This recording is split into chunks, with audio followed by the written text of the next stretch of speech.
What's up, Fastlaners? Ryan here. This week I gave two presentations, the same presentation twice, to some new audiences that I was traveling to speak to, and I wanted to share the presentation with all of you as well because it was received very well at these conferences, so I wanted to share the insight with you as well. So this is a presentation called How to Expedite Growth, Go Bigger, and Achieve More. If you don't know who I am and you found this video randomly, my name's Ryan. I'm the son of a single mom, and my dad was a school teacher for 32-ish years. Grew up in Cleveland, Ohio, and there it was pretty much expected that you got a job, you went to school, you got a job, and you waited to die. There was no entrepreneurs in my family. And the only reason why I start this talk with this silly, hypey headline of Millionaire Ryan Moran, who cares, is because a few years ago, that was all the money in the world to me. Having $1 million in the bank for me equaled security. That was what meant freedom and lifelong stability to me. And because of that mindset, it took me 7 years. I think part of the reason why it took me 7 years to get to that point was because that was a big deal to me, right? I mean, if something is impossible to you, something is big to you, you're not in alignment with that. You're going to fall short of most goals that you set. So if $1 million is like the biggest thing in the world to you, you're probably going to fall short of that. So it took me about 7 years of grit, grind, and hustle to make my first million. But once I got there and it was demystified, it was illuminated, it took me less than 1 year to earn the next million. And today, $1 million projects or $1 million campaigns don't really scare me. They don't really make me feel uncomfortable. And I just tell you that to kind of set the stage because a few years ago, $1 million was a really big deal to me. Now it's good, but it's not a big deal to me anymore. And within that context, I'd like for you to consider the fact that you are wired for the exact results that you are getting right now.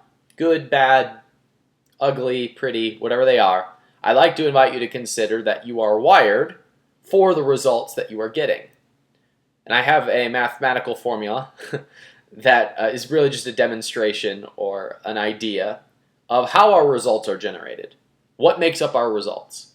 Our results are our beliefs times our strategy plus our execution times our time equals the results that we get.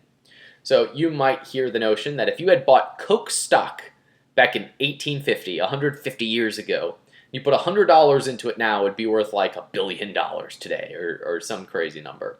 And when people give a presentation like that, that sounds great, except most of us don't have 150 years. Most of us are going to be dead in 150 years. Hey, hopefully not. Maybe Peter Diamandis will get his way and we all will live forever.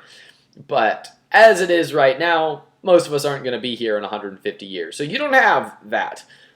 But that is a strategy, putting it into a very safe dividend-paying stock. I own a lot of dividend-paying stocks. I believe in that strategy.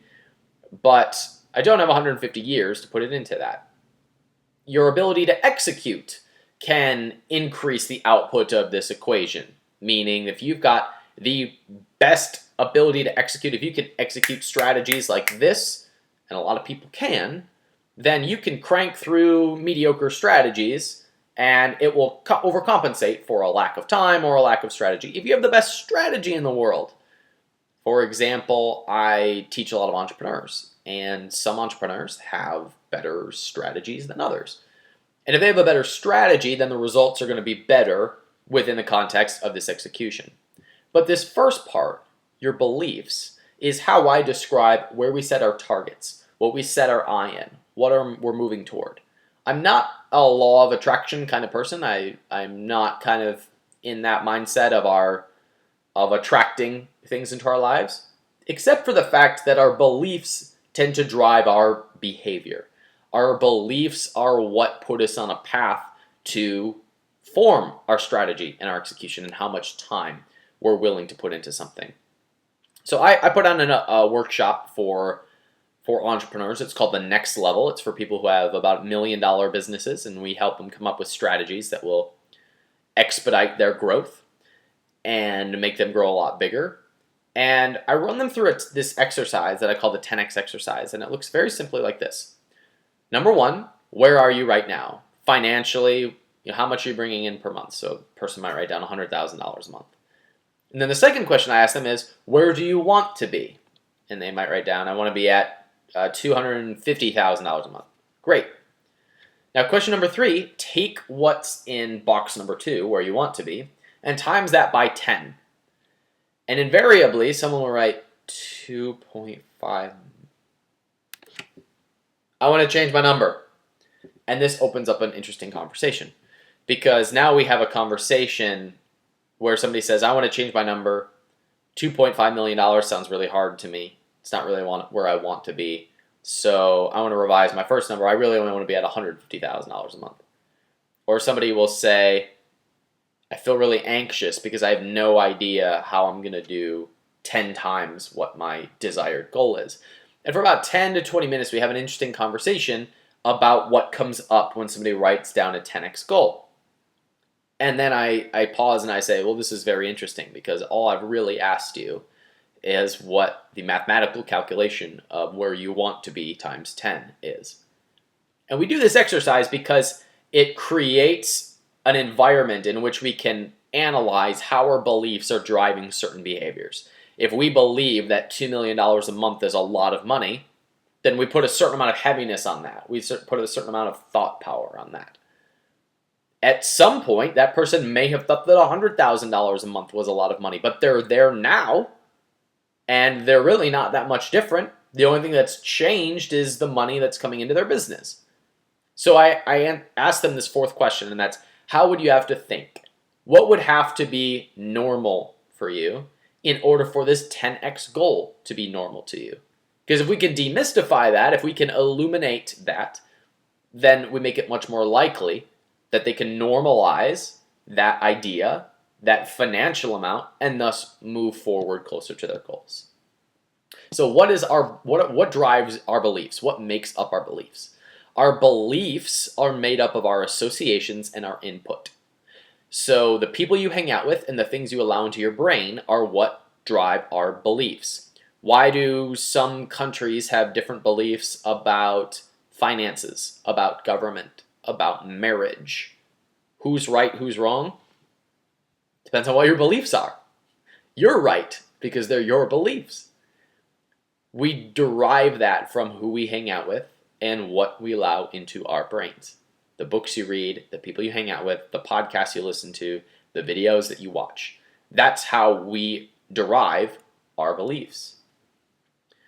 We base these beliefs and thus become what we think is normal, what we perceive to be normal. You don't have any beliefs that you don't think are normal. That's why they're your beliefs. So all of your beliefs are what is normal to you. We base all of our comparisons, all of our analyses, all of our judgments as a comparison to what we believe is normal. So all of us are walking around with a certain perception of normal in our brains. And when we make a judgment, when we compare something, it's simply a comparison to what is normal. So is a guy who makes $1 million a year rich? I don't know. What are you comparing him to? Is a guy who has 10% body fat fit? Depends on what you're comparing it to. All of our evaluations and our judgments are a comparison based on what we perceive is normal. There was supposedly a study done. I haven't verified this, but I was told once that there was a study done that was basically an analysis of what made people happy. And assuming this is a true story, what whoever they is, found is that happiness is the difference between your reality and your expectation. So what you got compared to what you think you were going to get is what determines your happiness. Now, some people, this is a side note, as some people will see this and they'll say, all right, so I guess the secret to happiness is to lower my expectations. That's actually not necessarily the case. There's another ingredient to this happiness equation, and it's not lowering your expectations, but increasing your appreciation for what you have. So it's not expecting nothing out of life. It's appreciating everything that already is in your life is the secret to happiness. In the same way, success is just an evaluation of our reality minus what we perceive as normal. So what's success? Well, that depends on what your normal is. So if you're in a world of people who make $500,000 a year and you make $400,000 a year and you perceive $500,000 as normal, then you probably don't view yourself as very successful. But if you make $400,000 a year and you live in a world where it's normal to make $50,000 a year, you evaluate that as fairly successful. So success is arbitrary. It's a story in your head. This is the problem of it all. Normal is a bullshit perception in the first place. So it's just a comparison that you're making in your brain all of the time. There is no normal. There's just what we perceive as normal. It doesn't exist. So we're making judgments, we're making evaluations on no data, just evaluations. They're our own. So we know this gets distorted. Facebook perception causes depression. Fact. We know this. Being on Facebook causes depression. Why? Because we are invariably comparing ourselves to all the people that are putting out certain perceptions about their life. So if all you see are people partying and girls doing duck faces when they look their best, and you evaluate this as normal, which we do because our brains are wired to see about 120 to 300 people as normal, or as the standard, and we compare ourselves to this normal that gets created on Facebook, that can cause depression. Beauty magazines distort body images. Fact. How is that? Because we see a certain number of people presenting an image of themselves or being photoshopped as an image. We perceive that as normal. We start having body image distortion. Even tragedy and disaster gets normalized. Why? Because we hear about all the bad stuff. I would even argue, and I didn't run a study on this, but I would even make the case that the reason why school shootings have increased so much in the past decade is not necessarily because more people are carrying guns, or not because there's more mental distress, but because we've normalized it as a behavior. We hear about it and it shocks us, and then we normalize it, so it's bound to happen more often. I had a conversation with a family member once who we were evaluating if the world was getting worse or if the world was getting better. Depends on what you listen to, what becomes normal to you.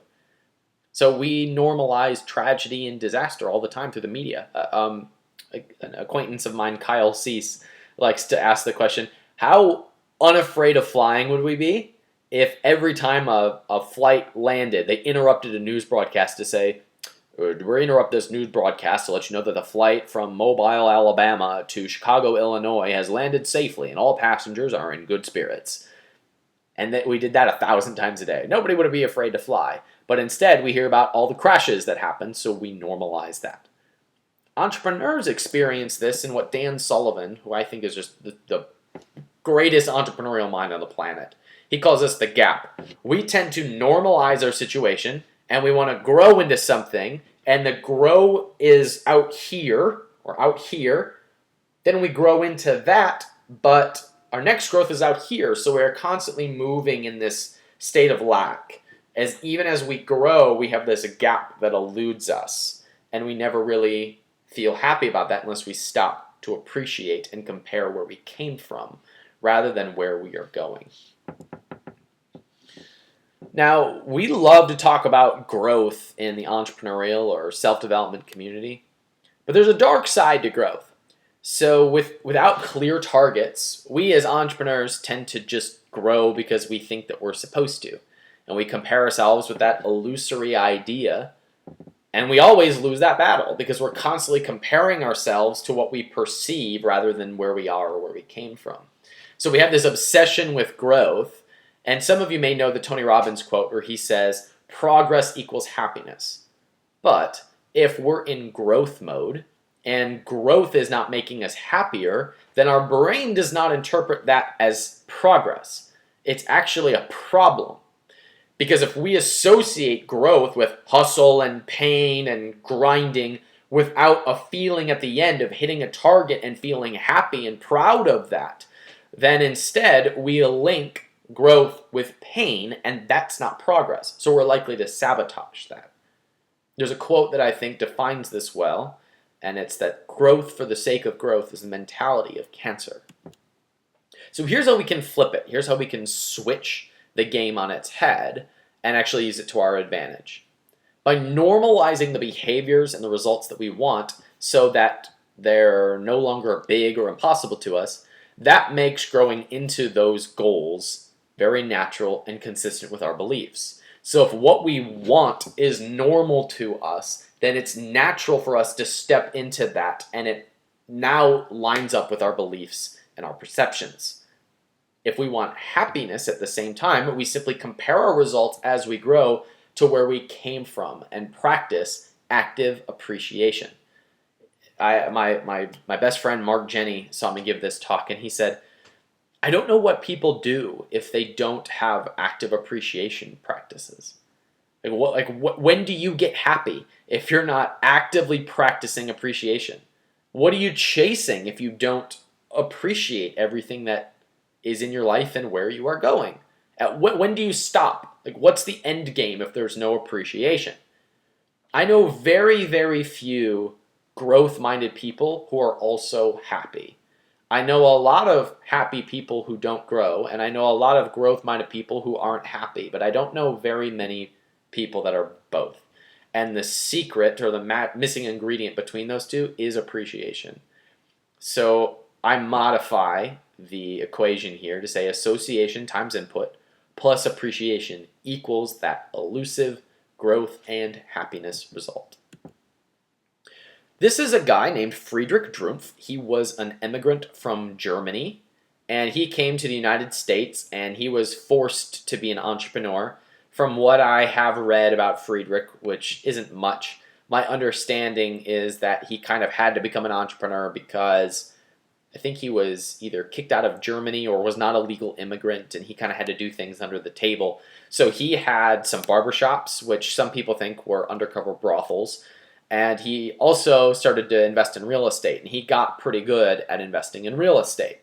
So Friedrich unfortunately died fairly young, and he had a young son who took over the real estate business. It was, I believe, a mostly commercial real estate business. And his son was Fred Jr., and Fred was a natural-born American citizen, so he modernized the family name, turned it into a more English-sounding name, and he took over the family real estate business. And Fred grew the company based on what was normal to him, which was negotiating and growing commercial real estate. And he grew it into an empire of between $300 and $400 million, which in today's money would be about $1 billion. Fred then trained his son to take over the family business, and his son grew that into a multi-billion-dollar, worldly recognized name and empire. And this gentleman had several kids, one of whom I think is one of the most interesting people alive, and that's Ivanka Trump. Ivanka Trump, in my mind, is one of the most interesting living people because she's born into multi-generations of a normal that most of us aren't willing to think of. Her normal, what she perceives as normal, she has no limits. She has no limitations. She hasn't been trained with those limitations. So I don't know what she got from daddy or what she was taught as a little girl. All I know is that by 30, she was worth $100 million. And at 33, she was worth $150 million. She's born into multi-generations of infinite limits. And yet at the same time, she has no history or public history of drug abuse or sabotage or unhealthy relationships. All things considered, most people in her stature would be kind of crazy. And yet she's not. And not a lot of, as far as I know, none of this generation of the Trump family has a lot of public issues.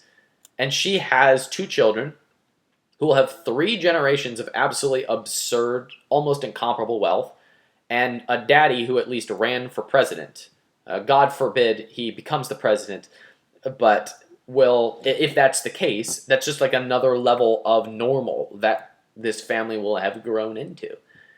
And I would like to invite you to consider the idea that maybe what made the Trump dynasty so successful is partly due to their definition of normal.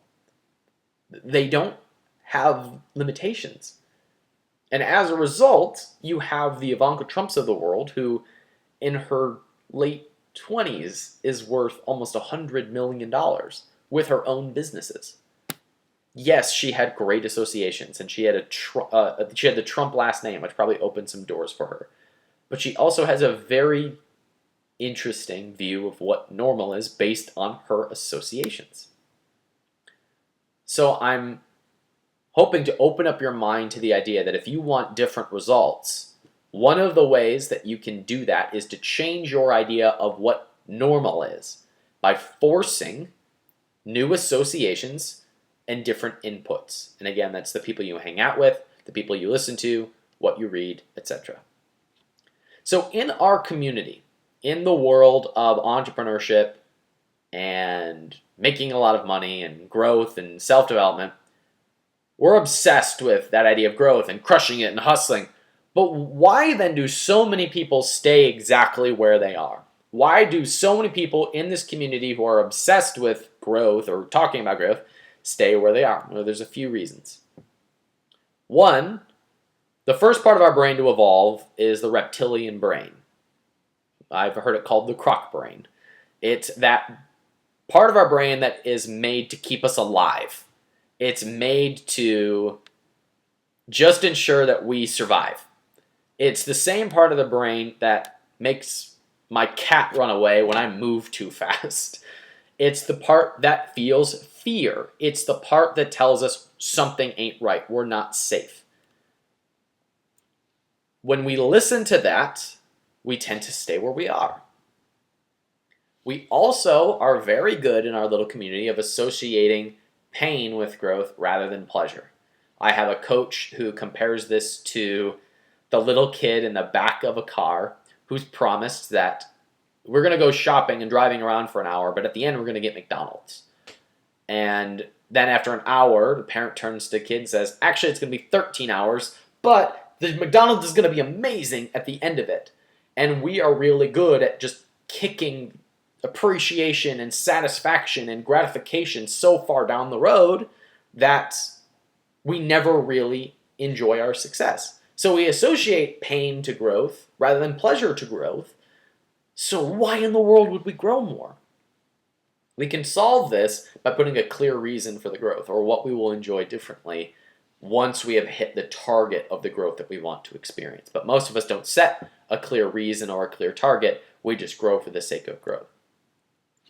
We also tend to experience pain when we perceive something that violates our view of normal. So if we rub against a definition of marriage or a definition of wealth or a definition of government, or someone says something that's weird, or our definition of health or what will be beneficial for us, when we come into contact with something that violates our view of normal, we experience pain, or we say, alert, alert, alert, there's a threat on the scene.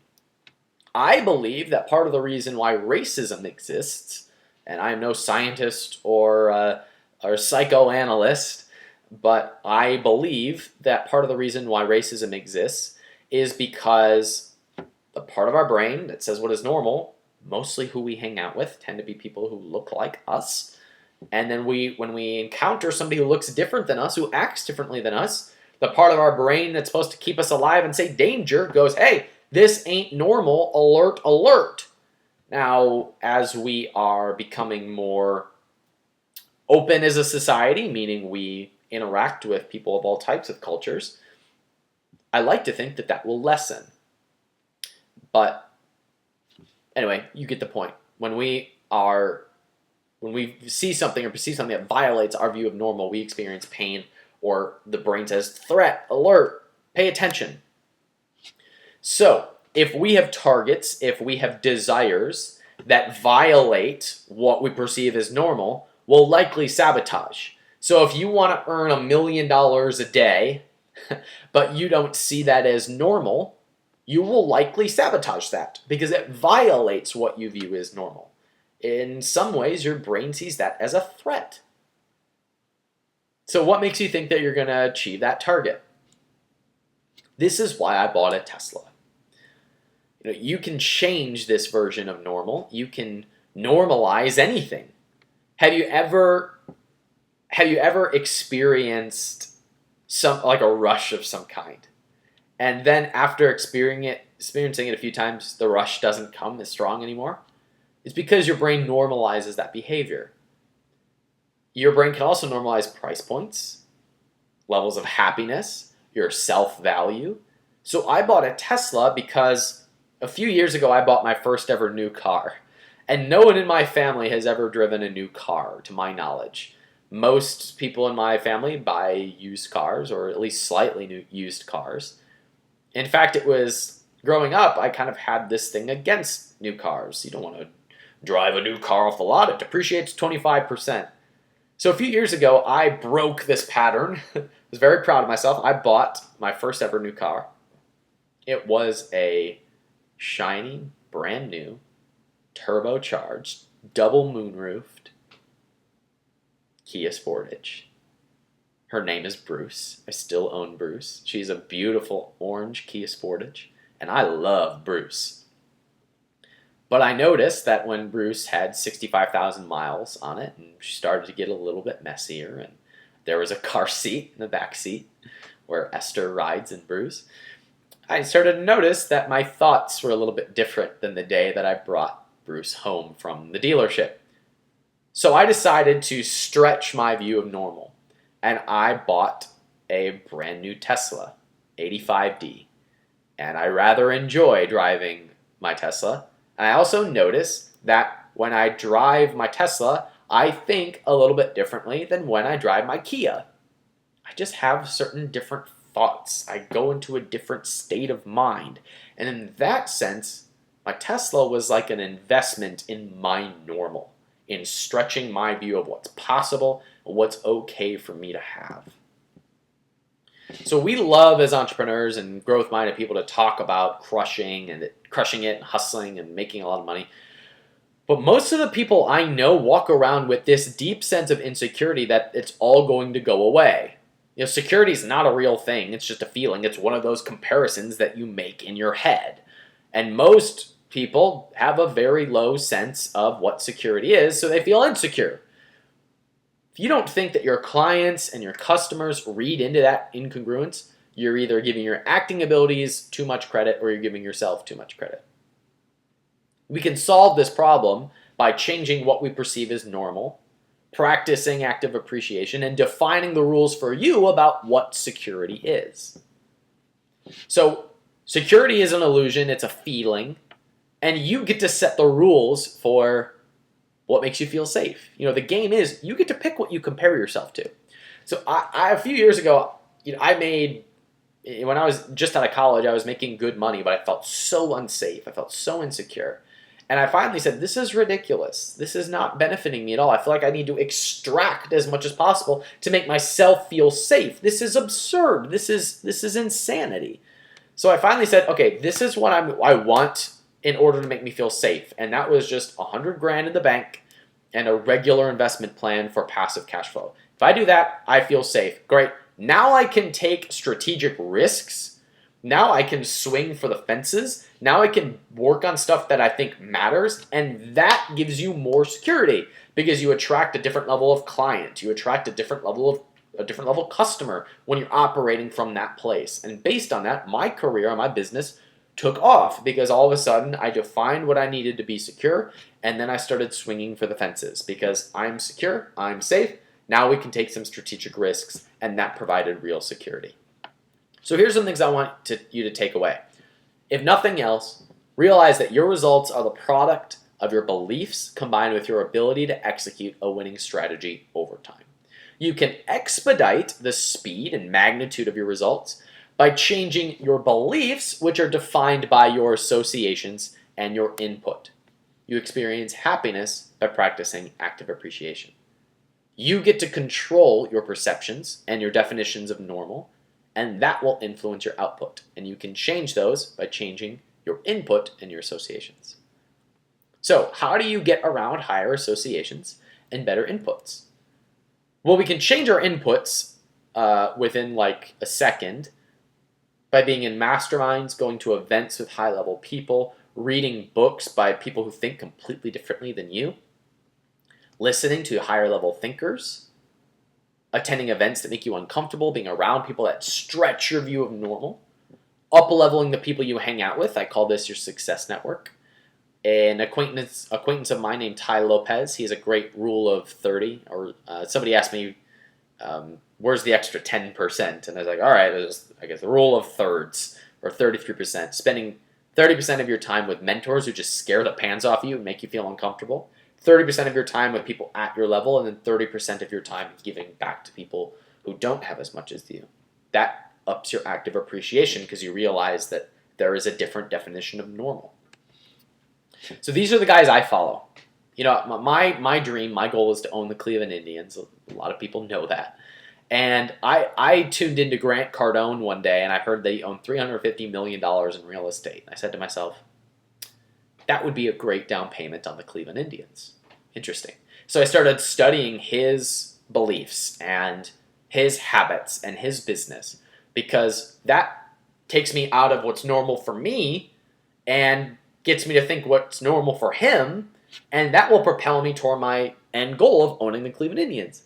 And I like to study Robert Herjavec. Robert Herjavec is worth between $100 and $200 million. He owns a private yacht, and it's all in business investment. So he has a very keen eye, being on Shark Tank, of seeing what has impacted companies and what hasn't.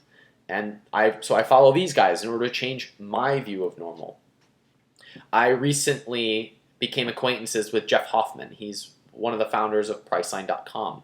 And the idea of taking an idea and putting it in, building a multi-billion-dollar company out of it stretches me out of my normal and gets me to have different thoughts. And if he asks me a question from his definition of normal, it makes me think at a different level than I've had to before. And I love to follow Gary Vaynerchuk, because Gary Vaynerchuk's goal is to own the New York Jets. And so he's on a certain path and thinking about certain things that I want to be thinking about, because he's a few years ahead of me where I want to be on my path to own the Cleveland Indians. So I decided to just build my network and build my definition of normal by getting all of these guys into a room. You know, I have been looking for a long time for a group that would help me stretch my idea of normal. And I joined a mastermind. It was actually Ryan Dice's mastermind 5 or 6 years ago, and it completely shattered my paradigms. It made me very uncomfortable for the first year, but it stretched my idea of normal. And since I haven't found a group like that again, I just decided to put it together. And I invited all of these individuals and some of my personal mentors and other industry leaders to our year-end event called Freedom Fastlane Live. You know that your definition of normal is holding you back, and you want to radically shatter that by hearing from and meeting people who are thinking at a normal far beyond yours, and then take that and use it to fuel the exponential growth of your business, your happiness, the trajectory that you're on, the network that you're building. I'd like to invite you to join us at our year-end event. It's called Freedom Fastlane Live, and it's in Austin, Texas, December 11th, 12th, and 13th. And the link to see all of the speakers and to sign up for Freedom Fastlane Live is at freedomfastlanelive.com. If nothing else, I want you to take away this and realize this, that your actions and your results are in perfect alignment with what you perceive as normal. And that's BS in the first place. So if you want different results, change your perception by up-leveling your inputs and your associations. And that is the fastest way to kind of biohack your success. Thank you for watching. My name is Ryan Daniel Moran. My website is freedomfastlane.com. You can find me on iTunes and on our podcast called Freedom Fastlane. and we'd love to have you in Austin, Texas. You can get tickets at freedomfastlanelive.com. Hope to see you there this December, and thanks for watching. Take care.